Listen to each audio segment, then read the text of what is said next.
So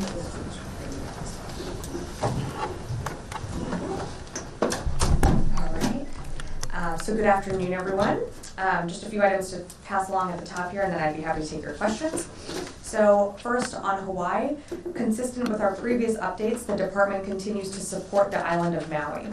As of this morning, approximately 674 DoD personnel, including 567 National Guardsmen, are actively engaged in the coordinated response to the Western Maui wildfire. U.S. Army Pacific is executing 8 approved mission assignments, and forces remain postured to support additional mission assignments if requested. Since our last update, fuel distribution operations and the Schofield Barracks support facility missions have concluded. The JTF 50 continues to focus on search and recovery activities with Hawaii National Guard, the FBI, anthropologists from the Defense POW MIA Accounting Agency, and mortuary affairs technicians. Hawaii National Guard continues 24-hour traffic control and area security support to local law enforcement. Since August 25th, potable water teams have distributed over 4,000 gallons of water within the area. Additionally, U.S. Army Corps of Engineer advanced teams are on Maui right now preparing to establish a long-term forward command and control center for their future debris removal mission. The County of Maui is the lead on this mission, and they are targeting a November 1st start date for the debris removal effort. U.S. Army Corps of Engineer teams are also working with local officials on design plans for the establishment of a temporary school site for local children. And our Coast Guard partners are maintaining their focus and response on minimizing maritime environmental impacts.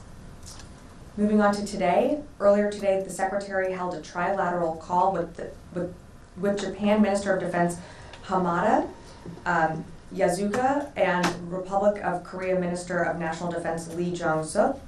The Secretary affirmed the ironclad U.S. extended deterrence commitment to Japan and the Republic of Korea. The leaders also discussed and strongly condemned North Korea's August 24th attempted space launch using ballistic missile technology as a violation of multiple UN security resolutions. Also today, the department announced a new security assistance package through the Ukraine Security Assistance Initiative to support Ukraine's battlefield needs. This $600 million package includes equipment to augment Ukraine's air defenses, artillery munitions, and other capabilities. For more information, you can visit defense.gov to see the complete details of the package.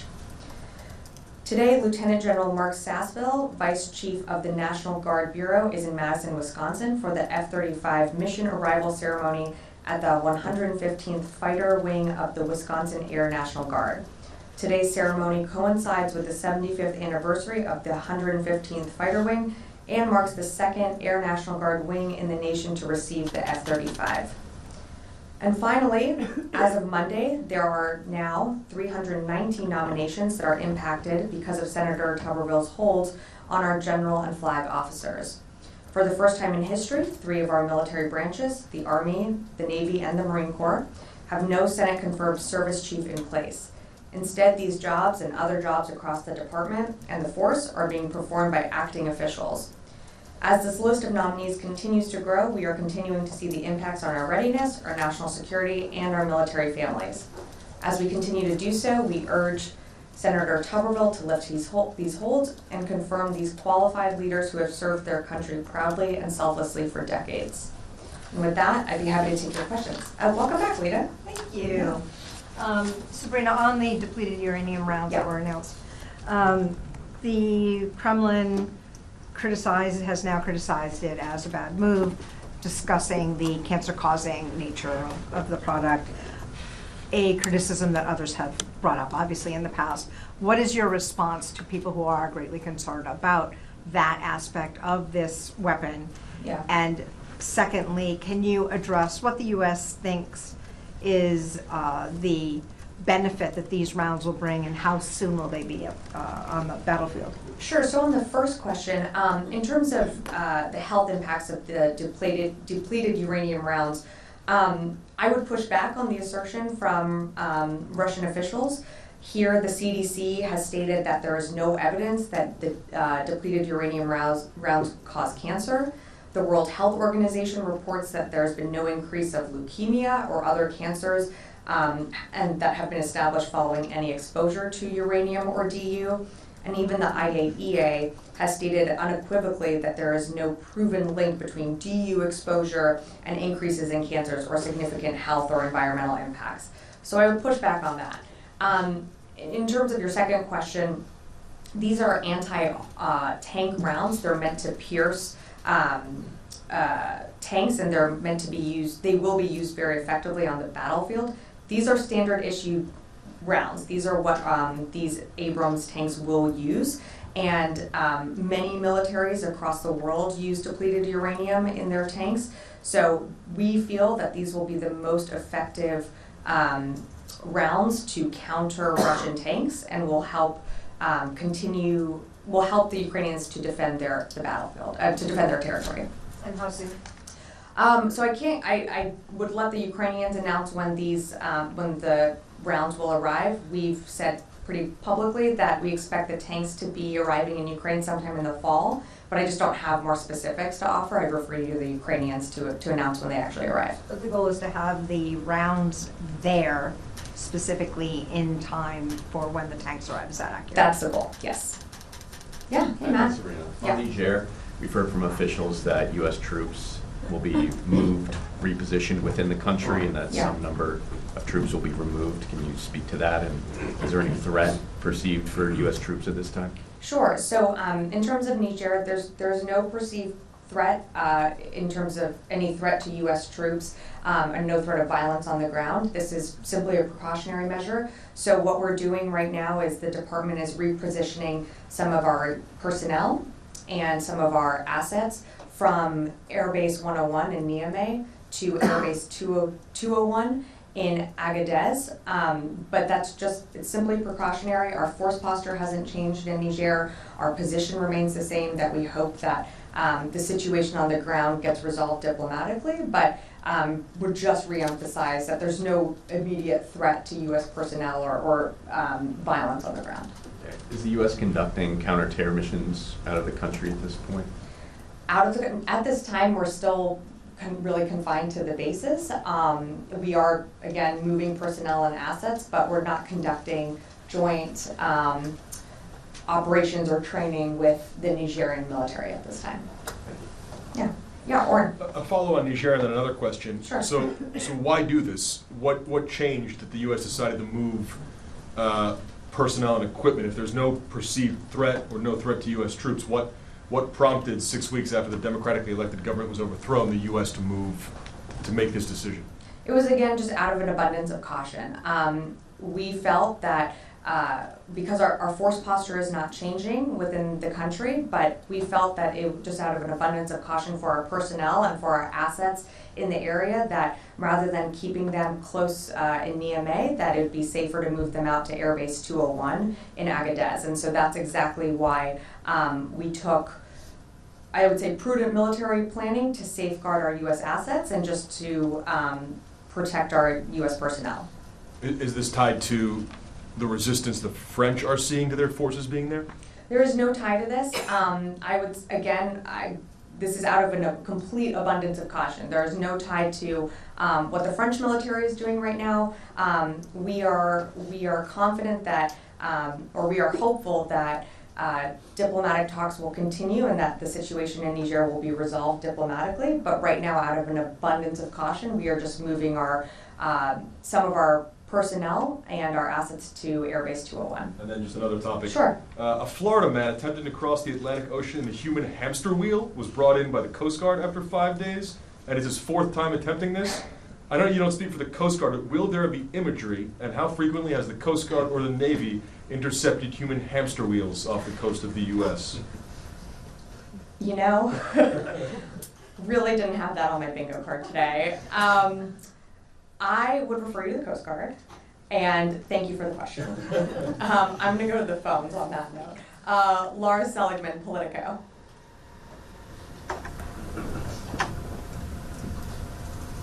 She's still laughing. Yeah, Laura, you there? Or did Oren's question just kick you off the phone? Okay, maybe you'll come back to us. How about Tony Capaccio, Bloomberg.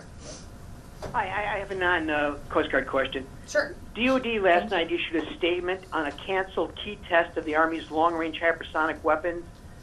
Sabrina, the Army was hoping to declare the weapon operational on September 30th. It was also supposed to be the U.S.'s first operational hypersonic missile to counter Russia and China. What's the view of the DoD's research and development leadership? Right?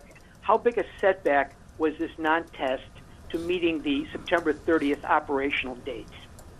Thanks, Tony, for the question.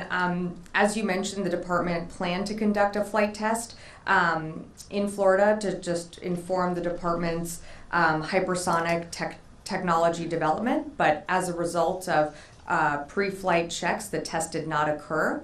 The department was able to successfully collect data on the performance of the ground hardware and software that will inform the continued progress toward fielding offensive hypersonic weapons. But for further details on, why this didn't happen or why it failed, I would refer you to the Army.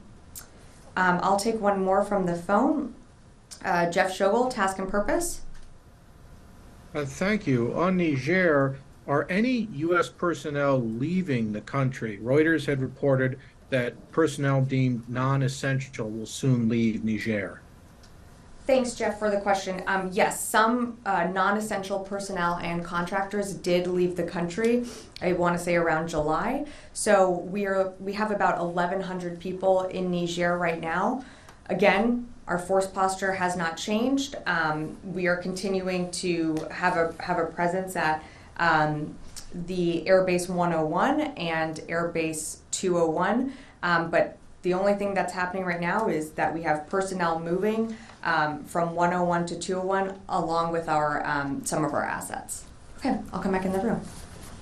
Yeah, hi. Hello. Has Secretary Austin spoken to his newly confirmed Ukrainian counterpart, Onero, yet? Not yet. There has not been a call set up, but we just saw that the Ukrainian parliament did confirm him, so I'm sure they will be speaking very soon. I just don't have a call to preview just yet. And of course, we do have the Ukraine Defense Contact Group coming up later this month, so I'm sure they'll also be meeting there. No, on Ukraine, Sure. so there are reports that Russia is amassing troops near Kupiansk and Kharkiv region to launch an attack. Do you observe any movements of the Russian troops in that area? Well, look, I'd let Ukraine speak to more of what's happening on the battlefield. We just announced another USAI package today. We announced a PDA package earlier this week. So our focus right now is making sure that Ukraine has what it needs on the battlefield. And that's flowing security assistance in when we can and as much as we can. And so, again, this last package that we rolled out, I think it was our 46th package. The Ukrainians are incredibly effective on the battlefield. We're seeing some progress already being made in their counteroffensive, and so I'll just leave it at that. And how do you assess the effectiveness of the cluster munitions that Ukraine is using now? We feel that the Ukrainians are using them effectively. They're certainly, in terms of tracking how they're using the cluster munitions and locations, we feel that they're using them effectively and responsibly. Yeah, in the back. Hi, I'm Stephanie. I'm with German Welt. That's great. Follow up to that because on September 19th there's the next Ukraine contact group meeting in Rammstein.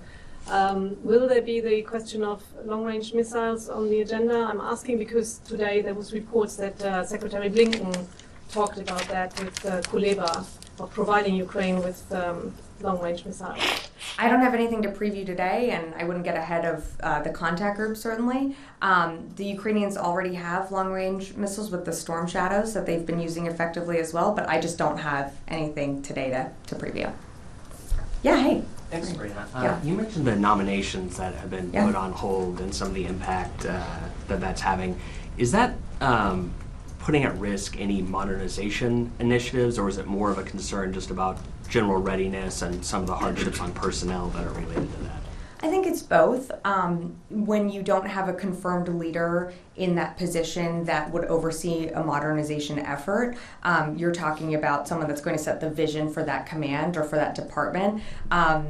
when you have someone on hold or in a limbo state, of course that's going to impact the mission. But absolutely it's having an impact on our readiness. It has an impact when we engage with allies and partners around the world. And as you probably saw recently, 3 of our secretaries wrote in an op-ed just about some of the impacts that they're seeing on each of their services. And one of the things is we're not, the message that is being sent to allies and partners, but also to our adversaries. We know our adversaries are watching this right now. And at a time when we have a war raging in Ukraine, at a time when we have the rising challenge of China growing in the east, we need our Senate confirmed military leaders in place to meet those threats and challenges all around the world. Great. Yeah, hey, Will. Do you have can you provide any figures on the number of forces that were repositioned or the non-essential personnel who left, even rough? I don't have exact numbers for you. I can just tell you that there are about 1,100 folks remaining in Niger right now. I don't have the exact numbers of when folks were leaving, but it was non-essential personnel and contractors.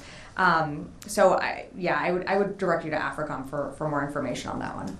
Yeah. Hold on, a follow-up on that. You Okay. said just a few minutes ago that you want to say, I want to say around July, that was when the non-essential personnel and contractors left. Yet we've been told repeatedly, including this past Tuesday, throughout August by both General Ryder and yourself, that there had been no change to force posture or presence within Niger. Why are you now telling us that forces came out in July and we've been told repeatedly that there have been no changes? There have been no changes to our force posture. There's you been said no on August changes. 8th, nothing has changed in terms of our force posture Yep. or presence within Niger. Clearly, if you're pulling personnel and contractors, there has been a change that we should have been told about when we were asking. Well, I guess maybe I should have been a little bit more clear when some of these changes were being made. But again, it was non-essential personnel and contractors that were, okay, I'm just going to leave that were leaving Niger. Some folks I know left earlier in I believe in July for medical reasons. So again, we're talking about non-essential personnel and contractors that left Niger at a time when, again, we still have an incredible presence within the country with over 1,100 folks, or about approximately 1,100 folks still there. We're not pulling people out right now. We're just moving U.S. personnel and assets to Air Base 201. So our force posture still remains intact. And, I would just leave it at that. But if personnel left the country, regardless of whether they were U.S. military or not, they're part of the U.S. presence there. Sure, but again, it's non-essential personnel. Changes. Again, non-essential personnel and contractors. Next time, I think when there are departures, we will be more cognizant of letting you know. But right now, like whenever we have troops, there are levels that change at a period of time. That does not mean our force posture has changes. Just like on the eastern flank in Europe and in Poland, we have troops that come back and forth, and sometimes that posture could be around 80,000, sometimes it could be around 78,000. That doesn't mean our force posture has changed. There's a movement of folks going back and forth. So I just want to leave it at that, and next time we can be a little bit more specific. But again, nothing in terms of our force posture has changed in Niger. Rio. Yeah, thank you. Sure. I want to follow up about the Secretary's call with Yeah. his Japanese and South Korean counterparts. The 3 ministers discussed a multi-year exercise plan in Yeah. the call. So what domains are you going to focus on with Japanese and South Koreans moving forward? And what is the timeline to draft such multi-year plan? Sure. Well, I won't get ahead of anything that was discussed. Right now, we're still building that multi-exercise plan, and we don't have a timeline of when that's going to happen or when exercises are going to take place, but that's something that certainly was discussed. And they did highlight the effort to fully operationalize early warning missile data information sharing this year, but that's as far as I'm going to go on that. Yeah. Hi, Erin. Hi.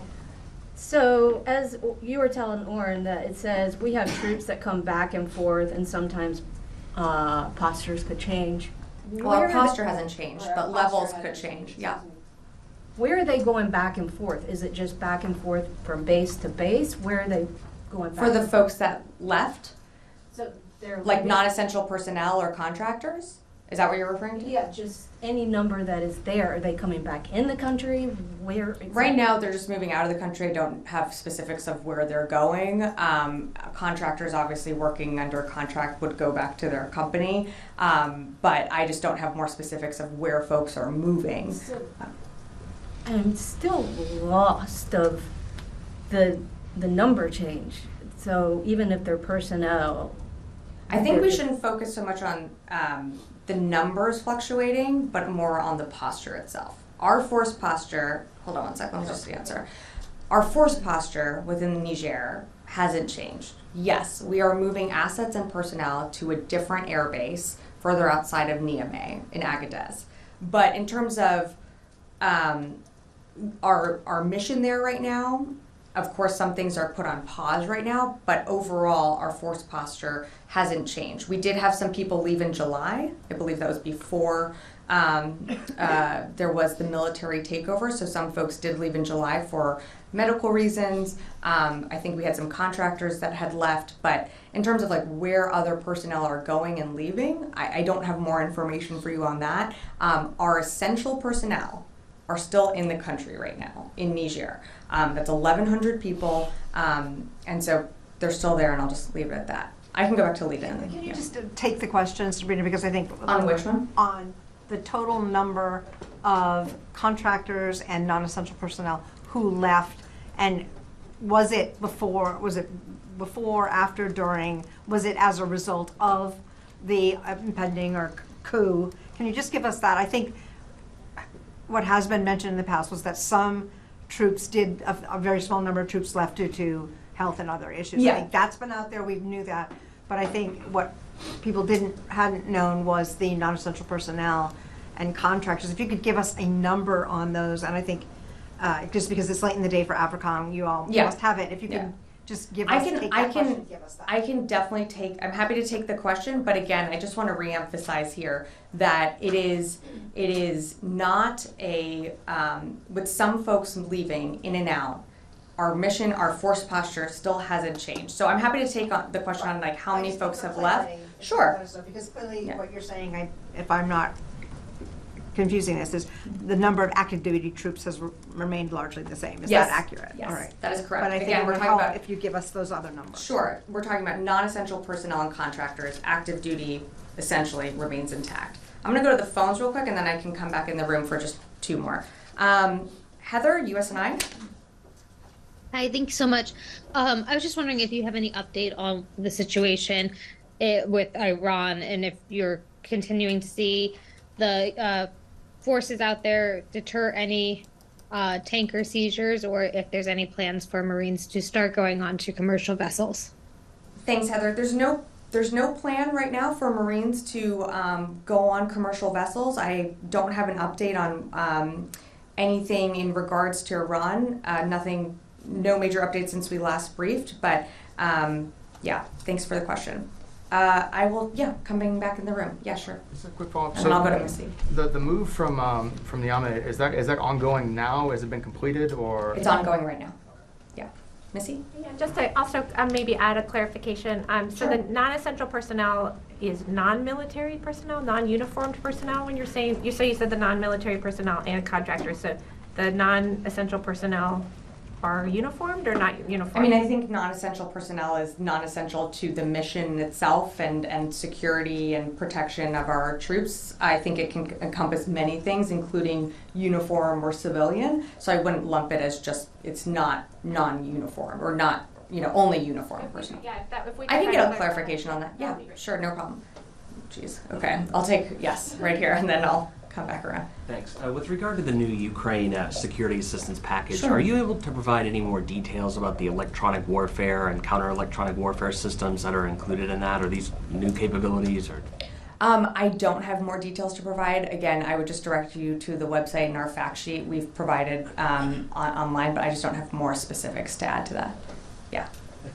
Sure. After these developments in the countries in West Africa, like Niger, then Gabon, before that Mali, how much these developments affect on the U.S. operations against the terrorist groups and organizations in this area?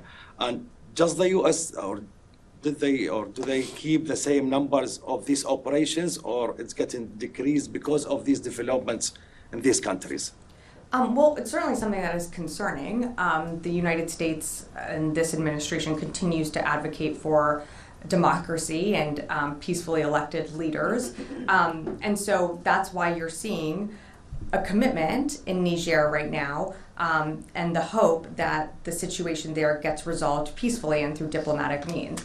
And not to sound like a broken record here, but that's why you have not seen a change to our force posture. You are seeing a movement out of an abundance of caution to move some personnel and some of our assets into a different area. But we're hopeful.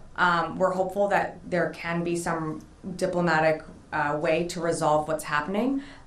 We're certainly not supportive of military takeovers of a democratically elected leader or government. So you have a concern about maybe these developments may impact these operations against these terrorist groups?